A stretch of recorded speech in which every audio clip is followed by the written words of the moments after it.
ಕೆಲವರು ಯಾಕೆ ತುಂಬ ರಿಚ್ ಆಗಿದ್ರೂ ಒಂಥರ ಮನಸ್ಸಿನಲ್ಲಿ ಯಾವುದೋ ಒಂದು ರೀತಿ ಮಂಕು, ಬೇಸರ, ಬೇಜಾರು, ಡಿಪ್ರೆಷನ್ನ ಹೊತ್ಕೊಂಡು ಓಡಾಡ್ತಾ ಇದ್ದಾರೇನೋ ಅಂತ ಅನಿಸುತ್ತೆ.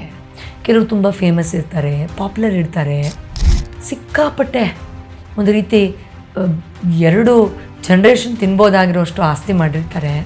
ಆದರೂ ಮನಸ್ಸಿನಲ್ಲಿ ಏನೋ ಒಂದು ವಿಷಯಕ್ಕೆ ಪೇಚಾಡ್ತಾ ಇದ್ದಾರೆ ಅಂತ ಭಾಸ ಆಗುತ್ತೆ. ಕೆಲವ್ರು ಯಾಕೆ ಇಷ್ಟೆಲ್ಲ ಪಡ್ಕೊಂಡಿದ್ದಾರಲ್ಲಪ್ಪ ಇವರು ಅನ್ನೋ ಥರ ಕಾಣಿಸಿದ್ರು ವಿಪರೀತವಾಗಿ ಒಳಗಿನಿಂದ ಕೊರಗ್ತಾ ಇರ್ತಾರೆ ಅಥವಾ ಅಸಮಾಧಾನದಲ್ಲಿರ್ತಾರೆ. ಯಾಕಿರಬಹುದು? ಆ್ಯಂಡ್ ನೀವು 10 ವರ್ಷದ ಹಿಂದೆ ನನಗೆ ಇದೇ ಸಕ್ಸಸ್ ಬೇಕು ಅಂತ ಶತಪ್ರಯತ್ನ ಮಾಡಿ ಅದನ್ನು ಪಡ್ಕೊಂಡಿರೋ ಸ್ಥಿತಿಗೆ ಬಂದಿದ್ದರು.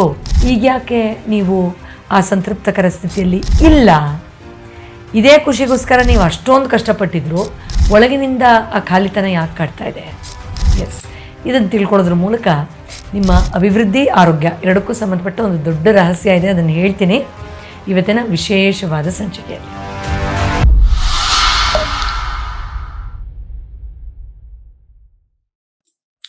ನಮಸ್ಕಾರ ವೀಕ್ಷಕರೇ. ಈ ಪ್ರಶ್ನೆಗಳನ್ನು ಕೇಳೋದಕ್ಕೆ ಒಂಥರ ನಮಗೆ ಏನಪ್ಪ ಇದಕ್ಕೆ ಉತ್ತರ, ಹೌದು ನನಗೂ ಈ ಥರ ಅನಿಸ್ತಾ ಇದೆ ಅಂತರ ಅನಿಸುತ್ತೆ ಅಲ್ವಾ? ಆದರೆ ರಹಸ್ಯ ತುಂಬ ಸಿಂಪಲ್ ಆಗಿದೆ. ನಮ್ಮ ಹತ್ರ ಒಂದು ತುಂಬ ಎಕ್ಸ್ಪೆನ್ಸಿವ್ ಫೋನ್ ಇದೆ ಅಂತ ಅಂದ್ಕೊಳ್ಳೋಣ. ಒಂದು ಸೂಪರ್ ಎಕ್ಸ್ಪೆನ್ಸಿವ್ ಫೋನ್ ಇದೆ, ಬಟ್ ಅದರ ಬ್ಯಾಟ್ರಿ ಚಾರ್ಜ್ ಆಗಿಲ್ಲ ಅಂದರೆ ನಾನು ಎಷ್ಟೇ ಎಕ್ಸ್ಪೆನ್ಸಿವ್ ಫೋನ್ ಇದೆ ಅಂತ ಅಹಂಕಾರ ಪಟ್ಟರು ಅದನ್ನು ಬಳಸೋಕ್ಕಾಗತ್ತಾ? ನಂಗೆ ಬೇಕಾಗಿರೋರ ಜೊತೆ ನಾನು ಫೋನ್ ಮಾಡಿ ಮಾತಾಡೋಕ್ಕಾಗತ್ತಾ? ಖಂಡಿತ ಇಲ್ಲ ಅಲ್ವಾ? ಅದೇ ಥರ ಎಷ್ಟೇ ಲಕ್ಸುರಿಯಸ್ ಆಗಿರುವಂತಹ ಆ ಲಕ್ಸುರಿಗಳು, ಆ ಫೆಸಿಲಿಟಿಗಳು, ಆ ಗ್ರೋತನ್ನು ನನ್ನ ದೇಹ ಮನಸ್ಸು ಪಡ್ಕೊಳ್ತಾ ಇದ್ದರೂ ಕೂಡ ಒಳಗಿನಿಂದ ಆತ್ಮ ಏನನ್ನು ಕೇಳ್ತಾ ಇದೆಯೋ, ಹೃದಯ ಏನನ್ನು ಕೇಳ್ತಾ ಇದೆಯೋ ಅದನ್ನು ಪೂರೈಸದೇ ಇದ್ದಾಗ ಆ ಖಾಲಿತನ ಅನುಭವಕ್ಕೆ ಬರುತ್ತೆ. ಏನಾಗಾದರೆ ಆತ್ಮ ಹೃದಯ ಕೇಳ್ತಾ ಇರೋದು?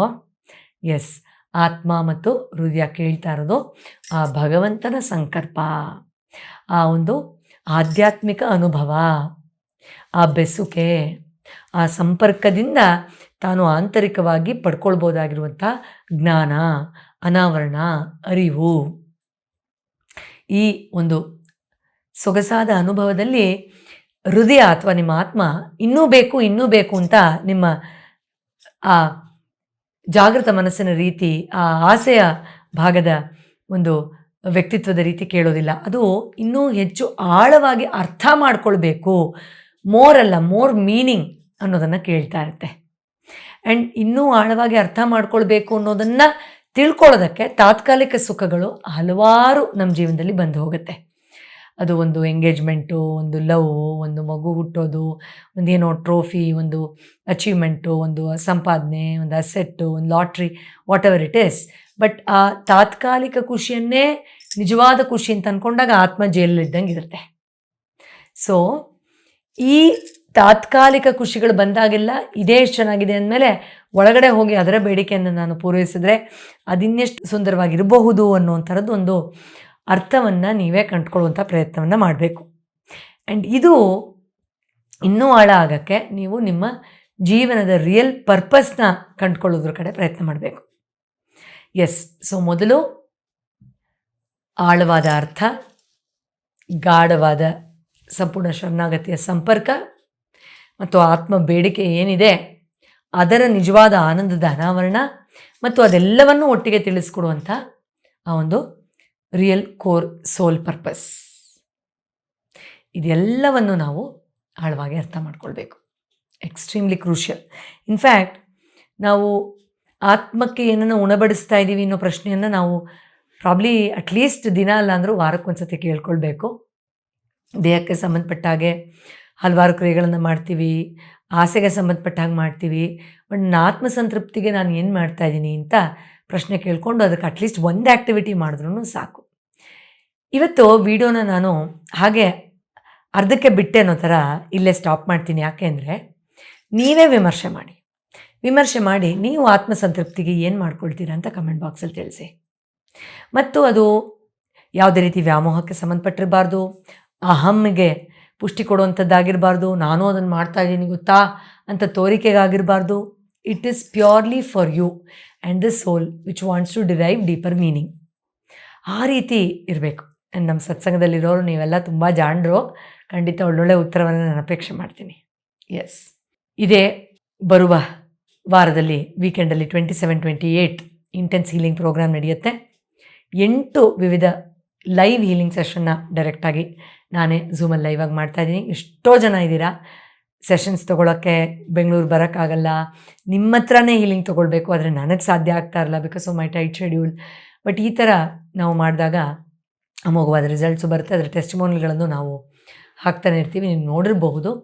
ಸೊ ಇದರಲ್ಲಿ ಇನ್ನರ್ ಚೈಲ್ಡ್ ಅಬ್ಯೂಸ್ ಅಥವಾ ರೀಬರ್ತ್ ಅಂದರೆ ತಾಯಿಯ ಗರ್ಭದಲ್ಲಿದ್ದಾಗ ಆ ಒಂದು ಜೀನ್ಸ್ನ ಮೂಲಕ, ಭಾವನೆಗಳ ಮೂಲಕ ಪಾಸಾಗಿರೋ ಸಮಸ್ಯೆಗಳು, ನೆಗೆಟಿವಿಟಿಯಿಂದ ನಮ್ಮ ಸೋಲ್ ವೀಕ್ ಆಗಿರುವಂಥ ಒಂದು ಪರಿಸ್ಥಿತಿ, ಬೇಡದೇ ಇರೋ ಕೆಟ್ಟ ಶಕ್ತಿಗಳ ಜೊತೆಯಲ್ಲಿ ವ್ಯಕ್ತಿಗಳ ಜೊತೆಯಲ್ಲಿ ಸಂಪರ್ಕಕ್ಕೊಳಗಾಗಿ ಅವ್ರು ಈಗಲೂ ನಮ್ಮ ಎನರ್ಜಿನ ಸಕ್ ಮಾಡ್ತಾ ಇರೋ ಥರದೊಂದು ಡಿಸ್ಟರ್ಬೆನ್ಸ್, ನಮ್ಮ ಒಳಗಡೆನೇ ಪಾಸಿಟಿವ್ ನೆಗೆಟಿವಲ್ಲಿ ನಡೀತಾ ಇರೋ ಸಂಘರ್ಷ, ನನಗಾಗಲ್ಲ ಇದು ಅಂತ ನಮ್ಮನ್ನೇ ನಾವು ಸಬಟಾಶ್ ಮಾಡ್ಕೊಂಡಿರುವಂಥ ಒಂದು ಮೈಂಡ್ ಪ್ರೋಗ್ರಾಮಿಂಗ್ ಮತ್ತು ನಮ್ಮ ಎನರ್ಜಿಯನ್ನು ಅನಾವರಣ ಮಾಡೋಕ್ಕೆ ಆಗದೇ ಇರುವಂಥ condition. And first of all problem ಎಲ್ಲಿದೆ ಅಂತ ತಿಳ್ಕೊಳಕ್ಕಾಗದೆ ದ್ವಂದ್ವದಲ್ಲಿರುವಂಥ ಒಂದು ಪರಿಸ್ಥಿತಿ. ಎಲ್ಲದಕ್ಕೂ ಸೂಕ್ತವಾದ ಉತ್ತರವನ್ನು 2 days ಬೂಟ್ ಕ್ಯಾಂಪ್ ಥರ, ಆ್ಯಂಡ್ ಇದು ರೆಗ್ಯುಲರ್ ಆಗಿ ನಡೆಯಲ್ಲ. ನಮ್ಮ manifestation class, brain gym class, self love class ಅಥವಾ ಆರಾ ಆ್ಯಂಡ್ ಕುಂಡಲಿನಿ ಕ್ಲಾಸ್ ಥರ ಇದು ರೆಗ್ಯುಲರ್ ಆಗಿ ನಡೆಯಲ್ಲ.